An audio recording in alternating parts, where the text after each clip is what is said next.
खबर सुसनेर से, जहां पूर्व विधायक संतोष जोशी ने भाजपा से इस्तीफा दिया, लड़ेंगे निर्दलीय चुनाव।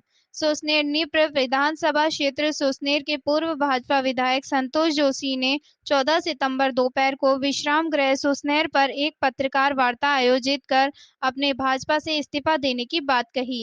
बता दें कि वर्ष 2008 में भाजपा से चुनाव लड़कर कांग्रेस के उम्मीदवार राणा विक्रम सिंह को पराजित कर चुनाव जीता था। साथ ही चुनाव जीतने के बाद मध्य प्रदेश गोसावर्धन बोर्ड के उपाध्यक्ष बनाए गए थे, जिन्हें राज्य मंत्री का दर्जा प्राप्त था। उन्होंने बताया कि भाजपा में रहकर मैंने अच्छे कार्य किए हैं, लेकिन भाजपा द्वारा मेरी लगातार उपेक्षा करते रहने के कारण मैंने भारी मन से भाजपा से इस्तीफा दे दिया है। सुसनेर विधानसभा क्षेत्र में से गत दिनों रामचरण पादुका पूजन प्रत्येक गांव में निकल गई, जिसका मुझे भारी समर्थन मिला है। मुझे यहाँ प्रतीत हुआ है कि मेरा विधायक कार्यकाल में किए गए कार्यों की सराहना होते हुए जन समर्थन मिला है। मैं निर्दलीय प्रत्याशी के रूप में सुसनेर विधानसभा क्षेत्र 165 से विधानसभा होने का चुनाव लड़ूंगा और संघ के कुछ पूर्व प्रचारकों द्वारा भाजपा के विरुद्ध नई पार्टी बनाने का विचार चल रहा है। पार्टी बन जाने के बाद, चुनाव हो जाने के बाद बात करूंगा। पूर्व विधायक आदरणीय संतोष जोशी ने मुझे जो इस्तीफा दिया है, मैंने अपने वरिष्ठों को, माननीय संगठन महामंत्री विकानंद जी, हमारे प्रदेश अध्यक्ष आदरणीय विष्णु दत्त शर्मा को हमने पहुँचा दिया है। पार्टी जो उनके बारे में विचार करेगी, लेकिन ऐसे कैसे हो सकता है कि हमारे एक वरिष्ठ पूर्व विधायक पार्टी से इस्तीफा दिया है। निश्चित रूप से पार्टी उनको मनाएगी और उनकी कोई शिकवा गिला है तो सुनकर के दूर किया जाएगा और उनको वो चुनाव न लड़े इसके लिए मनाया जाएगा। निश्चित ही मुझे विश्वास है कि वो इस बात को, पार्टी की बात को मानेंगे, क्योंकि उन्होंने इस पार्टी को अपने खून पसीने से सींचा है, तो निश्चित ही वो इसके हित में सोचेंगे, विचार करेंगे। धन्यवाद। आपने भाजपा से कब इस्तीफा दिया? 25 मार्च को। किसको दिया? जिलाध्यक्ष जी को। उन्होंने स्वीकृत कर लिया क्या?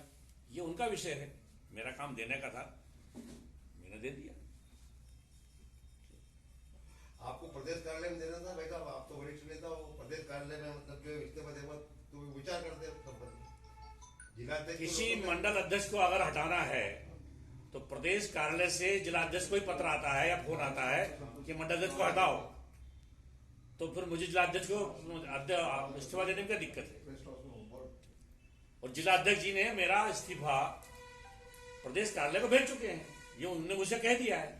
हमें तो नहीं बता रहे। नहीं तो वो आपको नहीं बताइए, आपका विषय है, उनका विषय है। मैं तो बोल रहा हूँ ना कि मैंने इस्तीफा दे दिया। ठीक है।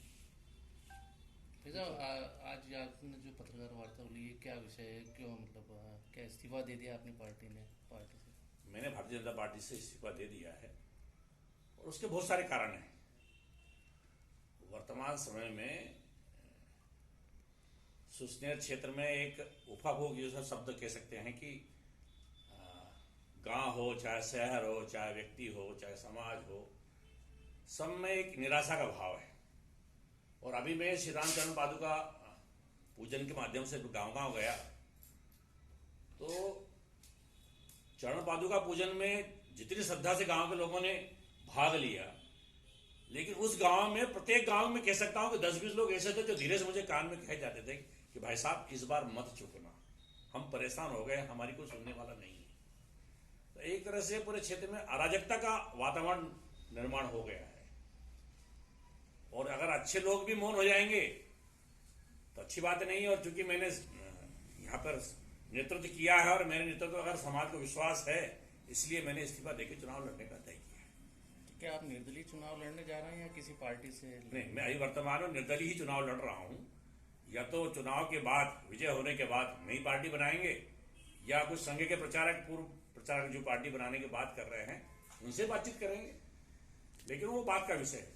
तो ये सुना जा रहा है कि भोपाल में आप लोगों के एक संघ के जो प्रचारक हैं उनकी बैठक भी हुई है, तो क्या? मैंने अभी आपको बताया ना कि उस पर भी विचार करेंगे, चर्चाएं हैं, और अभी वो गर्भ में है, शुरुआत है, कितना समय लगेगा, क्या होगा, लेकिन अभी मैं यहाँ चुनाव लड़ रहा हूँ। ऐसे में भारतीय जनता पार्टी यदि आपको मौका देती है तो आप क्या बैनर पर चुनाव लड़ेंगे या नहीं? देखिए, मैं भारतीय जनता पार्टी का बहुत आदर्शवान या निष्ठावान कार्यकर्ता रहा हूं। जब मैं विधायक था, मेरे में जितनी सामर्थ्य उतना मैंने करने का प्रयास किया और इसीलिए आज समाज के गांव के लोग मुझ पर विश्वास कर रहे हैं। मुझे जब टिकट नहीं दिया, एक अच्छा अनुशासित कार्यकर्ता की दृष्टि से मैंने एक भी शब्द किसी से विरोध का नहीं कहा। 5 वर्ष में कार्यकर्ता और पार्टी का क्या हाल हुआ ये आपको मालूम है कि भारतीय जनता पार्टी की सरकार और विधायक, वर्तमान विधायक तीसरे नंबर पर अगर चुनाव हारता है, वो भी स्वतंत्र प्रत्याशी से, तो ये चिंता का विषय है। तो ऐसे में अगर पार्टी मेरे को कहेगी तो मुझे कोई तकलीफ नहीं है, लेकिन मैं आज इस्तीफा देके स्वतंत्र हूं। आप निर्दलीय चुनाव लड़ने जा रहे हैं, कितनी संभावना लगती है आपको जीत की? संभावना 100% से अधिक कह सकता हूं।